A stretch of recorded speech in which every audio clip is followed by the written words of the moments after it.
그래서 오늘 떡이랑 우유를 주니까 뱃속이 든든한 것 같습니다. 그래서 배가 든든하니까 잠도 오고요. 오전 예배 마치고 시간이 촉박한데 이렇게 오후 예배에 나오신 성도님들 환영하고 축복합니다. 방금 우리 인사했죠?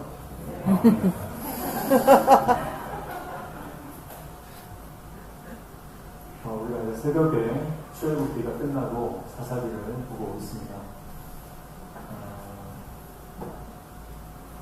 금요일, 토요일 아침에는 새벽에 말씀을 보셔야 되기 때문에 금요일 저녁에 살펴봤는데 지금 강의 기도에 때문에 오늘 이 시간을 잠깐 살펴보려고 합니다. 사사기는요 좀 암울한 책이에요. 사사기를 보고 있으면 참 우리 모습을 보는 것 같고 내 모습 보는 것 같아서 마음이 참 참담해지는 그런 기분이 듭니다. 사사기는 이 악순환의 반복이라고 했어요. 그래서 하나님께서 복을 주셨는데 그 복을 받아 누리면 하나님 잊어버리는 거예요. 하나님 잊어버리고 하나님께서 주위의 대적들을 통해서 이스라엘 치시면 그제서야 하나님 살려달라고 아우성치고 또 하나님이 구원자를 세워주셔서 사사를 세워주셔가지고 이스라엘 백성을 구원해 주시면 또 그 사사가 죽고 나면 또 살만해지니까 또 하나님 잊어버리고 여호와의 목전에서 악을 행하고 그것이 계속 반복됩니다. 그래서 총 12명의 사사가 등장하는데요. 계속해서 이 악순환의 사이클이 반복되는 겁니다. 우리가 우리 모습을 보면 그렇잖아요. 넘어질 때 또 넘어지고 이전에 실수했던 것에 또 실수하고 깨닫지 못하는 자는 멸망하는 짐승과 같다 그랬는데 이 사사기를 보면서 우리는 우리 자신의 그 연약한 모습들을 발견하게 되는 것 같습니다. 그런데요, 이 사사기를 가만히 들여다보면요, 그러한 그 암울하고 또 이 어두운 분위기 가운데 하나님의 구원 사역 중간중간에 그 하나님의 놀라우신 그 하나님의 구원의 정말 기발한 하나님의 구원의 아이디어 그리고 어떤 유머러스한 하나님의 그런 모습들도 많이 들어있어요. 오늘 그러면 우리가 3장 1절부터 11절 읽었는데 사사기 3장까지의 내용을 종합적으로 살펴보면서 우리가 붙들어낼 것이 무엇인가 오늘 함께 보도록 하겠습니다. 하나님께서 이제 사사기가 시작되는데요. 사사기가 시작할 때 뭐라고 합니까? 여호수아가 죽는 걸로 시작합니다. 그렇죠? 여호수아서는 이스라엘 백성들이 가나안 땅을 정복하는 이야기. 그리고 사사기에 들어오면 사사기는 이제 가나안 땅에 정착하는 이야기입니다. 그래서 1장과 2장은 이 사사기의 서론 부분이에요. 그래서 2장 전체를 이제 서론으로 이야기를 하고 있고 3장부터 오늘 말씀부터가 이제 본격적으로 본론이 시작되는 부분입니다. 하나님께서 이스라엘 백성들에게 이 가나안 땅을 차지할 때 크게 두 가지 대원칙을 주셨다고 했어요. 첫 번째 뭐냐면 그 땅에 있는 모든 족속들을 내쫓으라, 진멸하라 그렇게 말씀하신 것이 첫 번째 원칙이었고요. 두 번째 원칙은 그 땅의 백성들과 언약을 맺지 말라 하는 거였어요. 그래서 그 땅의 백성들을 다 쫓아내고 또 언약을 맺지 말고 그 말은 뭐냐면 이스라엘 백성들이 하나님의 구별된 백성답게 살아가기 위해서 모든 불필요한 영적인 그 요소들을 다 제거하라는 이야기입니다. 그러니까 이 말은 우리가 이 세상 가운데 살아가는데 믿지 않는 사람들이랑은 사귀지도 말고 하나님 모르는 사람들이랑은 상종도 하지 말라 그런 이야기가 아니에요. 우리는 이 땅 가운데 살아갈 때 직장 생활을 할 때나 학교 생활을 할 때나 우리는 사회생활을 하게 되는데 그때는 믿지 않는 많은 사람들을 만나게 되는 겁니다. 그런데 그 사람들과 만날 때에 그 사람들과 교제를 하지 말고 상종을 하지 말고 그런 이야기가 아니라 우리가 하나님의 백성답게 살아가기 위해서 우리에게 불필요한 그 가지들이 있는데 그것을 영적으로 제거하는 작업을 하라고 하는 거예요. 그 영적으로 우리가 해석을 해야 됩니다.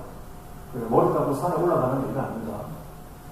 그래서 하나님께서 크게 두 가지 대원칙 이스라엘 백성들이 거룩한 하나님으로 구별되기 위해서 그 땅의 백성들과 언약을 맺지 말고 또 그 땅의 모든 백성들을 다 쫓아내라. 그런 말씀을 하는 거예요.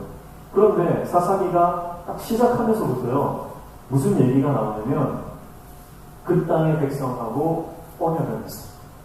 또 그 땅에 있는 이방, 그 가나안 족속들을 쫓아내지를 못하는 이야기들입니다. 그래서 1장 말씀해 보시면요, 1장 24절에 보면 정탐꾼들이 요셉 가문이죠. 요셉 가문인데 이 요셉 가문이 정탐꾼들이 그 성읍에서 한 사람이 나오는 것을 보고 그에게 이르되 청하노니 이 성읍의 입구를 우리에게 보이라. 그리하면 우리가 네게 선대하리라. 이렇게 얘기했어요.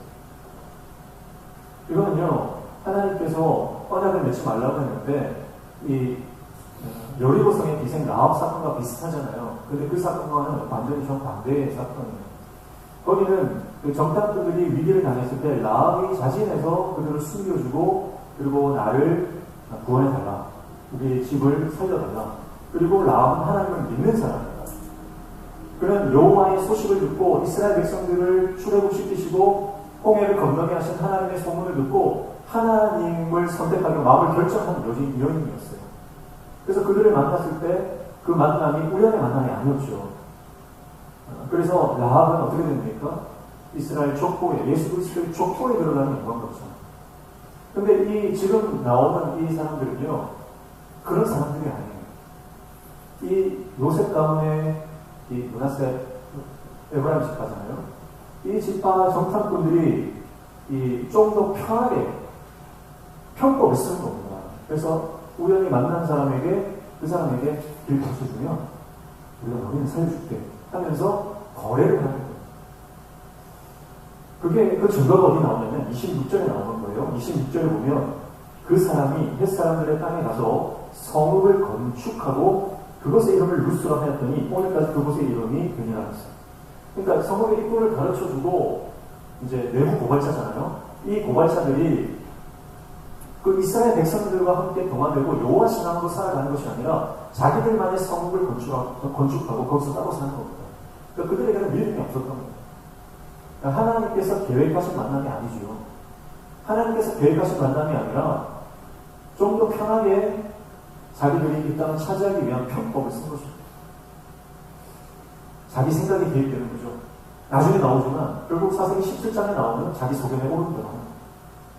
여러분, 하나님께서 기뻐하시는 만남, 하나님께서 예비하시는 만남, 하나님께서 인도하시는 만남이 있는 줄 믿습니다. 그 만남은 복입니다. 그래서 우리가 어떤 사람을 만났을 때에 우리가 그 사람을 하나님이 나에게 만나게 하셨다. 그런 하나님 안에서 맺어지는 인연이 있어요. 그건 참 복입니다. 만남의 복을 다 누리며 좋아하는 것을 축복합니다. 만남은 정말 큰 복이고요. 사랑이 제사입니다. 그런데 여기서의 만남은 어쩌면 악연이라고 볼 수 있습니다. 그러니까 하나님께서 예비하신 만남이 아니라 인위적인 만남입니다. 내가 뭔가를 취하기 위해서, 얻기 위해서 만나게 되는 만남. 그것은 악연이 됩니다. 그래서 그런 만남은 결국은 우리 인생의 걸림돌이 되고 가시가 됩니다. 그래서 여러분, 인위적인 만남이 아니라 하나님께서 만나게 하시는 순적한 만남 가운데 그 만남의 복을 다 누리는 저와 여러분 되시기를 축복합니다. 그래서 신천지 이단들은요, 이 만남을 조작하잖아요. 그래서 우연을 가장해서 정말 적재적소에 적절한 사람을 만나게 하는 것처럼 조작을 하는 겁니다. 근데 다 거짓이죠. 그러나 하나님이 만나게 하신 그 만남에는 놀라운 은혜가 있는 줄 믿습니다. 하나님은 사람을 통해 일하시잖아요. 오늘 저와 여러분의 만남이 하나님 은혜 안에 있는 만남인 줄로 믿습니다. 또 여러분이 삶 가운데 만나는 그 모든 사람들 하나님의 은혜로 하나님의 예배하심으로 만나지고 인연을 맺고 그 안에서 교제하는 귀한 은혜를 축복합니다. 그러면 그 만남을 통해서 우리가 이 영이요 항상 그리고 그 안에서 좋은 피드백이 일어나는 거죠. 언약을 맺지 말라고 했는데 이 편법을 써서 그 땅 백성들하고 계약을 맺게 된 거죠. 하나님의 첫 번째 대원칙을 어긴 거예요. 그 두 번째 대원칙이 뭡니까? 쫓아내라는 거예요. 왜냐하면 그 땅에, 가나안 땅에 있는 족속들은요, 다 이방 신상들, 수많은 이방들, 신상들을 섬기는 겁니다. 그래서 그 땅의 이방 문화, 음란한 우상 숭배의 문화가 이스라엘 백성들 가운데 들어오지 못하도록 하나님께서는 미리 영적으로 이 차단하시기를 원하셨던 거예요. 그런데 이스라엘 백성들이 쫓아내지를 못합니다. 말씀해 보면 27절 보십시오. 1장 27절 보면 쫓아내지 못한 가나안 족속이라고 해서 그 소제목이 달려있지 않습니까? 그래서 쫓아내지 못한 이유도 가장 각색이에요. 쫓아내지 못한 이유 첫 번째는요, 적당히 순종했기 때문입니다. 많은 이유들이 있는데 세 가지로 볼 수 있어요. 첫 번째는 적당히 순종했기 때문입니다. 왜 적당히 순종합니까? 여기 말씀해 보면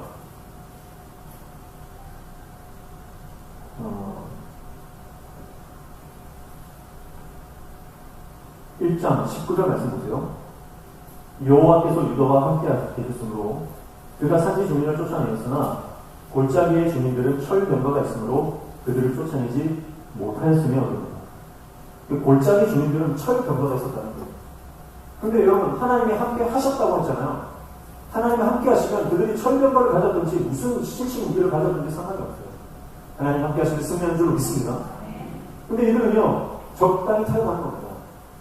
이 사람들은 철병거를 가졌으니까 우리가 많은 피해를 입을지 모르겠다. 그렇게 생각하는 거죠. 그러니까 하나님의 말씀에 100% 순종하는 것이 아니라 적당히 내가 할 수 있는 정도로서 마치는 거예요. 그들의 철병거가 두려워요. 여러분, 순종은요, 100% 순종할 때 그것이 진짜 순종인 줄로 믿습니다. 내가 생각하는 것까지 순종하는 게 순종이 아니고요. 하나님이 말씀하시면 어떤 상황이든 나에게 어떤 손해가 오는지 간에 100% 순종하고 하나님 말씀에 온전히 순종하는 그 순종의 자리로 나아가는 것이 하나님 앞에 100점짜리 순종이 되는 줄로 99%까지 해도 그런 순종이에요. 100% 순종이에요. 그러니까 적당히 순종하는 겁니다. 여러 가지 이유가 있죠. 또 21절 보십시오. 베냐민 자손은 예루살렘에 거주하는 여부스 족속을 쫓아내지 못하였으므로 여부스 족속이 베냐민 자손과 함께 오늘까지 예루살렘에 거주하느라. 예루살렘이 어떤 곳입니까? 우리가 잘 아는 것처럼 예루살렘은 천혜의 요새 아닙니까? 그러니까 이 성을 함락하는 것이 보통 시민이 어렵죠. 그러니까 여기는 포기하는 거예요. 집에 겁을 먹고 포기합니다. 저 땅은, 저 예루살렘 성은 도무지 공략할 수가 없는 곳이다. 여러분, 하나님 함께 하신다면서요. 그런데 왜 거기에 인간적인 생각이 개입되고 인간적인 계산이 개입됩니까? 하나님이 함께 하시면 그냥 묻지도 따지지도 말고 순종하면 되는 줄로 믿습니다. 옆 사람하고 인사. 묻지도 따지지도 말고 순종합시다. 여러분, 보험 들 때는 묻지도 따지지도 않고 들으시더라고요. 그런데요, 여러분, 묻지도 따지지도 말고 하는 것은 하나님의 말씀에 순종하는 것밖에 없습니다. 다른 건 다 따져보셔야 됩니다. 뭐 집을 살 때도 따지고 묻고 다 철저하게 계산해 보십시오. 뭐 차를 살 때도요, 이 차가 뭐 연비가 어떻게 되는지, 뭐 출력은 어떻게 되는지 다 따져보셔야 되죠. 그러나 하나님의 말씀만큼은 따지지 않고 순종하는 것입니다. 그게 믿음입니다. 성이 높다고, 성벽이 견고하다고, 철병거를 가졌다고 적당히 순종하고 마는 겁니다. 두 번째, 왜 가나안 족속을 다 쫓아내지 못했습니까? 두 번째는 원수의 결심 때문에. 원수의 결심 때문에. 그래서 1장 35절 보십시오. 1장 35절을 보면 결심하고 헤르스산과 아야론과 살림에 거주하였더니 그렇게 이야기합니다. 27절도 보십시오. 27절 마지막에 보면 가나안 족속이 결심하고 그 땅에 거주하였더니 이렇게 얘기하죠. 그러니까 지금 가나안 족속들도요, 지금 필사적인 거예요. 왜냐하면 자기들이 살던 땅에 이스라엘 백성들이 들어와서 자기 땅을 차지하니까요. 그들이 싸워는 보지만 사실은 하나님이 함께하는 백성들을 이길 수가 없잖아요. 그런데 이 사람들은 결심하고 가만히 보니까 어느 정도 결사항전을 하면 포기하는 부분이 보이는 거예요. 그러니까 이 땅 백성들이 우리가 이 땅에서 결심을 하고 결단을 하고 죽는 한이 있어도 이 땅에 머물러야 되겠다 결심을 하는 거예요. 그러니까 그렇게 결심한 족속들은요 쫓아내지 못했어요. 여러분 영적으로 마찬가지입니다. 원수는요 우리의 삶과 우리의 심령에 공간을 차지하기 위해서 결심을 하고 결단을 하고 우리에게 다가옵니다. 어떻게 이길 수 있습니까? 그 악한 영이 원수가 우리의 삶을 결심을 하고 우리를 노략질하고 빼앗고 우리 삶을 차지하기 위해서 우리 삶 가운데 우리 심령 가운데 들어오는데요. 우리는 하나님 앞에 믿음으로 뜻을 정해야만 하나님 앞에 결단하고 믿음으로 반응해야만 이 원수를 다 몰아내게 되는 줄로 믿습니다. 우리 가정 가운데 원수 마귀가 들어와서 또아리를 트는 거예요. 우리 자녀들의 심령 가운데, 우리 남편의 심령 가운데, 아내의 심령 가운데, 우리 부모님의 심령 가운데 이 악한 원수 마귀가 들어와서 우리의 영을 파괴하고 우리의 삶을 피폐하게 하기 위해서 끊임없이 우리를 공략합니다. 어떻게 이것을 이깁니까? 우리가 하나님 앞에 다니엘처럼 뜻을 정할 때, 우리의 생명을 걸고 하나님의 말씀에 목숨을 걸 때 우리는 그 모든 원수 마귀 사단의 모든 공격을 이겨내는 줄로 믿습니다. 그래서 우리가 하나님 앞에 목숨을 걸고 하나님 앞에 믿음으로 뜻을 정하면 모든 원수의 공격들은 십자가 앞에서 무력화되는 역사가 일어나게 되는 거예요. 영적인 원리를 우리가 바꿔가는 겁니다. 세 번째, 가나안 족속을 쫓아내지 못하는 이유는요, 바로 그들 눈앞에 보이는 경제적인 이득 때문이죠. 오늘 말씀을 보면 28절 보십시오. 1장 28절 보니까 이스라엘이 강성한 후에야 가나안 족속에게 노역을 시켰고 다 쫓아내지 아니하였더라. 그렇게 얘기해요. 이제는 강성해졌어요. 쫓아내지 못한 족속들이 남아있었는데 이제는 쫓아낼 힘이 생겼어요. 근데 왜 안 쫓아내죠? 노력시키고 일꾼으로 부리려고요. 그러니까 지금 눈앞에 보이는 그들을 이제 노역을 시키면 경제적인 이득이 있잖아요. 자기 몸이 편하잖아요. 그러니까 타협을 해버리는 겁니다. 그래서 그들을 그대로 하고 그리고 그들의 노동력을 이용해서 자기 배를 채우는 겁니다. 적당히 순종하고 원수가 결심을 하고 그리고 경제적 이득에 눈이 멀어서 가나안 족속들을 그 땅에 남겨둔 것입니다. 이 세 가지를 다 합치면 자기 소견에 옳은 대로 하는 겁니다.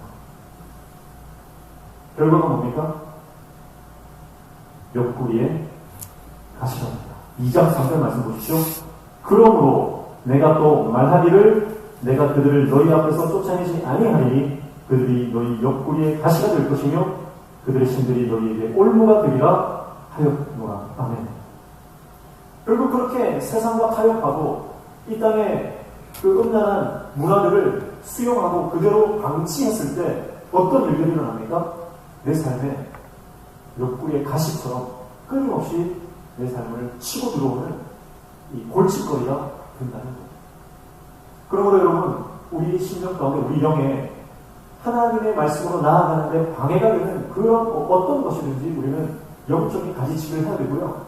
영적으로 우리의 모든 이 마음밭을 기경하는 그런 작업들이 필요한 것입니다. 다 제거하셔야 돼요. 영적으로 내가 하나님 앞에 나아가는데 방해되는 그 모든 것은 그 어떤 것이라도 철저하게 하나님 앞에서 제거하는 결단이 필요합니다. 옆구리에 가시가 되는데요. 구체적으로 뭐가 되냐면 어떤 이제 올무가 됩니까? 그 자손들이 이스라엘의 후손들이 여호와를 모르는 다른 생각을 합니다. 그게 결과입니다. 세상과 타협하고 세상의 이득을 쫓고 적당히 말씀에 순종하니까 어떤 결과가 일어납니까? 자기의 자녀들이 하나님을 알지 못하는 세대가 되는 거예요. 여러분, 이게 우리가 지금 경각심을 가져야 하는 위기라고 합니다. 다니엘 기도를 통해서 여러 가지 우리가 은혜를 받고 있잖아요. 매일매일 말씀의 축제, 간증의 축제, 너무너무 도전을 받고 감동을 받고 은혜를 받고 있습니다. 저녁에도 은혜 받고 또 새벽 기도도 하고 너무 피곤하지만 얼마나 은혜가 됩니까? 근데요, 그런 말씀하셨잖아요. 김은호 목사님께서 진짜 이 시대의 위기는 인구 절벽이다 그런 말씀하셨죠. 근데 저는 그 말이 동의가 안 돼요. 저는 동의가 안 됩니다. 여러분 이스라엘 백성들 보세요. 이스라엘 백성들이 뭐라고 했습니까? 허다한 잡종이라고 그랬죠. 단일 민족이 아니에요. 여러분 우리 대한민국이 단일 민족이 안 되고 인구 절벽이 돼가지고 뭐 해외에서 동남아에서 뭐 아랍에서 뭐 이슬람권 사람들이 들어오는 것 그것이 위기가 아니라는 거예요. 문제는 진짜 위기는 뭐냐면 영적 인구 절벽이 문제인 거예요. 여러분 우리가 믿음으로 바로 서 있으면 우리의 숫자가 어떠하는지 우리가 뭐 한 민족으로 다른 민족이 안 된다 할지라도 하나님의 사람이 믿음으로 바로 서 있으면 어떤 인구가 유입되더라도 복음으로 하나 되는 역사가 될 줄 믿습니다. 그러니까 진짜 위기는요, 우리가 하나님의 말씀으로 복음으로 하나 되지 못하는 것. 내가 적당히 타협하고, 내가 적당히 순종하고, 세상의 이득을 위해서 믿음을 포기하는 그것이 진짜 위기라고 하는 거예요. 여러분, 내가 믿음으로 목숨 걸고 주님 앞에 살아가면 우리 자녀들이 그 모습을 보고 믿음의 사람 되는 줄 믿습니다. 저는 어릴 때 잠들기 전에 항상 저희 어머니가 너희들 먼저 자라. 나는 기도하고 싶어. 그리고 잠들려고 누워있으면요, 어머니가 부엌에서 그 조금 부엌에서 늘 울면서 기도하시는 그 목소리를 들으면서 잤다고요. 그때는요, 우리 어머니 좀 빨리 잤으면 좋겠다. 시끄러워서 잠을 못 잤는데. 그랬다고요. 그런데 어머니의 그 기도가 지금도 제 귀에 생생하게 남아있어요. 그 기도가 자녀를 살리는 줄 믿습니다.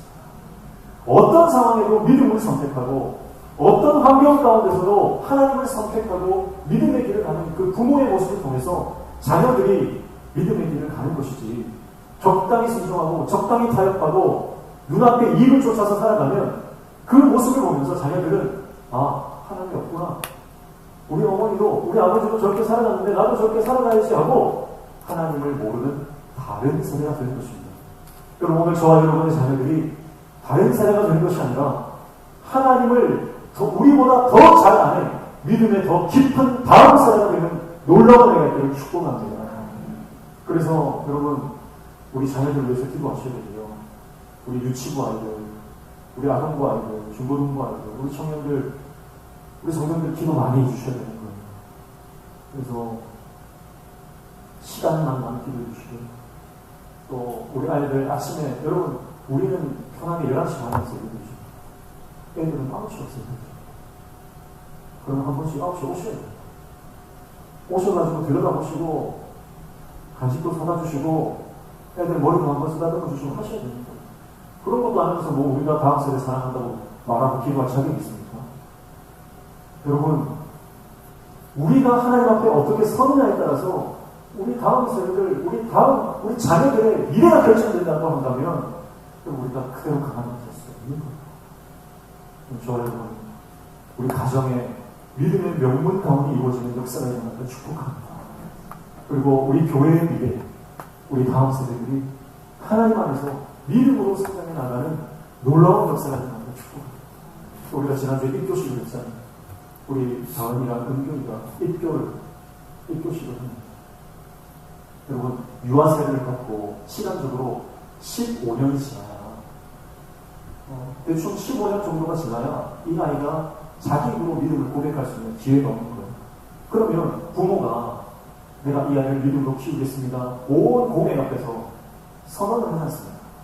그러면 그 15년 동안 이 아이가 믿음으로 바로 서기 위해서 얼마나, 내가 모든 교육들 앞에서 선서를 했는데 얼마나 마음 졸이면서 이 아이가 믿음으로 바로 서기를 얼마나 마음 졸이면서 키우고 믿음으로 양육하겠어요. 그런데 그 15년이 지난 다음에 이 아이가 자기 입으로 예수 그리스도를 주가 시행하는 그 장면을 볼 때 그 부모의 마음은 어떨까? 감격이죠. 그래서 우리 성도님들도 지난주에 감격하고 박수 치신 거 아닙니까? 그런 일들이, 우리 자녀들이, 우리 다음 세대들이 자기 입으로 신앙을 고백하고 살아계신 하나님을 인정하는 놀라운 역사들이 우리 교회 학교 안에 많이 일어나는, 우리 모든 아이들이 그렇게 하나님을 닮아가는 예수 그리스도 작은 예수가 되는 역사가 일어나기를 축복합니다. 근데 그게 우리 몫이에요. 우리 몫이에요. 다음 세대를 키워야 된다 해가지고 다음 세대 커주고 교육 프로그램을 개발하고 이런 거 중요합니다. 그러나 제일 중요한 것은 우리가 믿음으로 살아가는 것. 그래서 우리의 우리의 뒷모습을 보고, 우리의 등을 보고 그 아이들을 따라오는 겁니다. 리더가 중요해요. 우리는 리더. 우리 자녀들에게 입장에서는 우리가 리더. 그러면 우리가 바른 길을 가면 자녀들은 따로 힘들고 어려운 일이 있을 때 세상적인 방법으로 반응하지 마시고, 어렵고 고난이 있을 때에 세상 사람들이 하는 것처럼 사람 쫓아가고 돈을 쫓아가고 그렇게 사는 것이 아니라, 어떠한 상황과 형편과 환경 가운데서도 하나님 앞에 엎드려 기도하며 하나님의 도우심을 받고, 그 하나님께서 우리를 구원해내시는 그 놀라운 역사를 우리 자녀들이 우리 삶을 통해 볼 때에 하나님의 놀라운 그 신앙 계승이 이어지는 역사가 일어나게 될 줄로 믿습니다. 그래서 3장 1절에 보면 이렇게 얘기하잖아요. 여호와께서 가나안의 모든 전쟁들을 알지 못한 이스라엘을 시험하여 하시고. 그래서 이 다음 세대들은요, 전쟁을 알지 못하는 세대다. 이게 무슨 말이냐면, 하나님께서 구원하신 그 구원의 역사를 보지도 못했고 깨닫지도 못하는 그런 무지한 세대, 영적으로 무지한 세대라는 말이죠. 그게 부모 세대의 실수와 잘못 때문에 일어난 일인 거예요. 여러분, 그런데 오늘 말씀에 보면 3장 1절 3장에 보면 3명의 사사가 등장하는데요. 오늘 우리가 1장과 2장에서 살펴봤던 그 타협하고 적당히 순종했던 그 이스라엘 백성들의 핑계거리 있죠. 그거를 정면으로 하나님께서 이 사사를 통해서 반박하시는 내용이 나와요. 먼저 온니엘이에요. 7절 보시면, 이스라엘 자손이 여호와의 목전에 악을 하여 자기들의 하나님 여호와를 잊어버리고 바알들과 아세라들을 섬기는지라. 그러니까 하나님께서 누구를 통해서 이 이스라엘을 징계하시냐면 구산 왕 리사다입니다. 8절, 여호와께서 이스라엘에게 진노하사 그들을 메소포다미아 왕 구산 리사다임의 손에 파셨으므로 이스라엘 자손이 구산 리사다임을 8년 동안 섬겼더니, 그렇게 됩니다. 8년 동안 구산 리사다임에게 침략을 하면서 고통을 당했다는 거예요. 그때 온니엘, 갈렙을 아웃 그나세나를 온니엘이 등장해서 구원합니다. 이스라엘을 구원합니다. 근데요, 이 온니엘이라고 하는 사람이 이 구산 리사다임을 이기는데요, 구산 리사다임이라고 하는 것은요, 리사다임이라고 하는 말이 뭐냐면 2배로 사악하다 이런 뜻이에요. 그러니까 별명이에요, 별명. 이름이 아니라 메소포다미아 왕 구산은 2배로 사악한 왕이라는 말이에요. 이게 뭘 말하는 겁니까? 대적이 얼마나 크든지 하나님을 의지하면 이긴다는 거예요. 그 대적의 크기가 어떠하든지, 오늘 아까 읽었던 말씀 중에 뭐라고 했어요? 천병거를 가졌든지, 아무리 강한 견고한 성에 있든지, 예루살렘 성에 있든지, 여러분, 구산 리사다임 2배로 사악한 왕, 2배로 강력한 왕, 아무리 강력한 대적이라 할지라도 하나님 의지하면 승리한다. 그게 온니엘 사사를 통해 하나님 말씀하시는 거예요. 이스라엘 백성들이 타협했던 그 환경과 정면으로 하나님께서 반박하시는 내용 아닙니까? 너희는 철병거 때문에 무서워서 적당히 순종하고, 예루살렘 성전을 공격하기가 무서워서 적당히 타협했지만, 아니다. 아무리 큰 왕이고 아무리 2배로 사악한 왕이라도 대적의 크기에 상관없이 하나님이 함께 하시면 승리한다, 이긴다, 반드시 하나님 복을 주신다. 그것을 온니엘을 통해서 말씀하시는 줄로 믿습니다. 두 번째 사사가 누구냐면 에훗이에요. 에훗. 12절 말씀에 보면 또 반복이에요. 무한 반복이에요. 이스라엘 자손이 또 여호와의 목전에서 악을 행하니라. 이스라엘 자손이 여호와의 목전에 악을 행하므로 여호와께서 모압 왕 에글론을 강성하게 하사 그들을 대적하게 하시네. 모압 왕 에글론을 통해서 이 백성들에게 징계하십니다. 그런데 누구를 세우세요? 에훗을 세우십니다. 에훗. 15절 보세요. 이스라엘 자손이 여호와께 부르짖음에 여호와께서 그들을 위하여 한 구원자를 세우셨으니 그는 곧 베냐민 사람 베라의 아들 왼손잡이 에훗이라. 이스라엘 자손이 그를 통하여 모압 왕 에글론에게 공물을 바칠 때에. 누구를요? 에훗. 에훗은 어떤 사람이에요? 왼손잡이래. 왼손잡이. 근데 이 왼손잡이라고 하는 것은 원문에 보면 더 정확하게 하면 오른손을 쓰지 못하는 사람이다 이런 뜻이에요. 그러니까 신체에 장애를 가진 사람이죠. 신체에 핸디캡을 가진 사람이라는 거예요. 그런데 이 장애를 가지고 핸디캡을 가진 이 사람, 그래서 왼손을 쓸 수밖에 없는 그 사람을 통해서 하나님은 이 에글론을 이 에웃이 오른쪽 허벅지에 이 한 규빗 정도 되는 칼을 쓰게 됩니다. 이 칼을 빼다가 왼손으로 빼가지고 이 에글론을 찔러서 죽었거든요. 그러니까 모압이 죽으니까 어떻게 돼요? 그 모압의 사기가 뚝 떨어져 버리죠. 그리고 이스라엘 사기는 반대로 올라가게 됩니다. 승리합니다. 여러분, 에웃을 통해서 말씀하신 게 뭐예요? 너희가 아무리 약하고 연약하고 핸디캡을 가지고 있다 할지라도 하나님과 함께 하시면 승리한다고 말씀하시는 줄로 믿습니다. 여러분, 우리는 연약합니다. 우리는 능력이 없습니다. 우리는 부족한 게 너무나 많은 거예요. 핸디캡을 다 가지고 있단 말이에요. 그러나 하나님이 함께 하시기만 하면 어떠한 상황이라도 어떠한 환경이라도 내가 처한 그 부족한 연약한 내가 그릇의 상태일지 할지라도 하나님이 함께 하시면 반드시 승리하게 되는 줄로 믿습니다. 세 번째는 삼가리.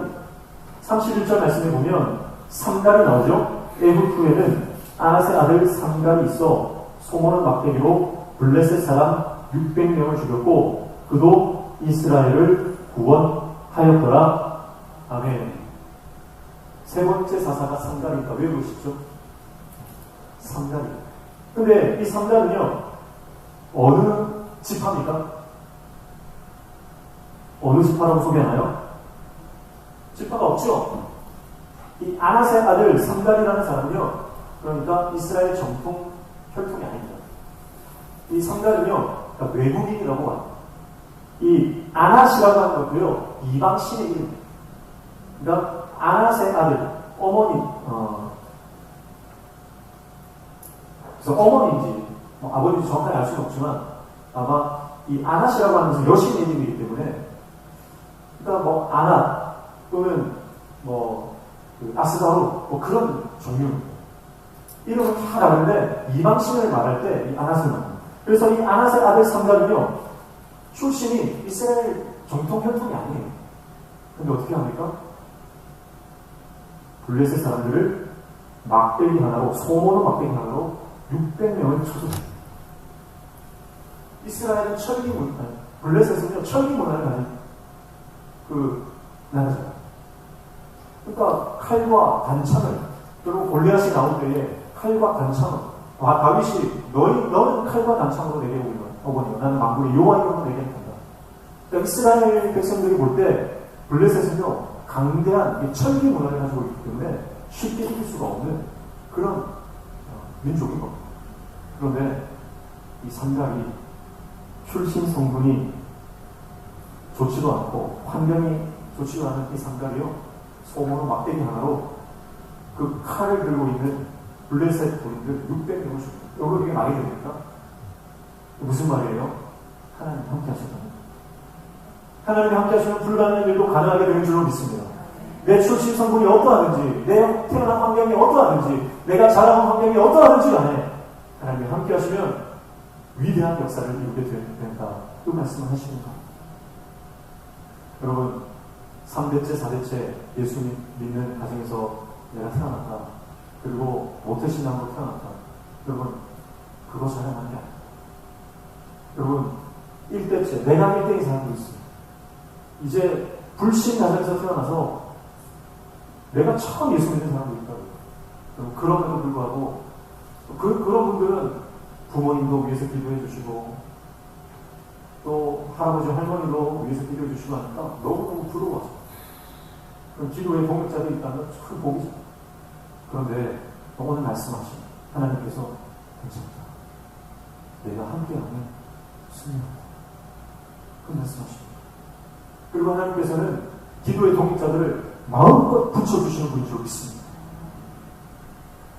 내가 뒤늦게 예수 믿고 내가 1대째 예수 믿고 힘들고 어려운 상황을 싸워 나간다 하더라도 하나님은 그를 버리지 않으시고 출신 성분이 어떻든지, 그리고 아낫의 아들이라는 것은 요즘 말로 말하면 무당의 아들 같은 건 말과 똑같은 거예요. 이방신 신의 이름이잖아요.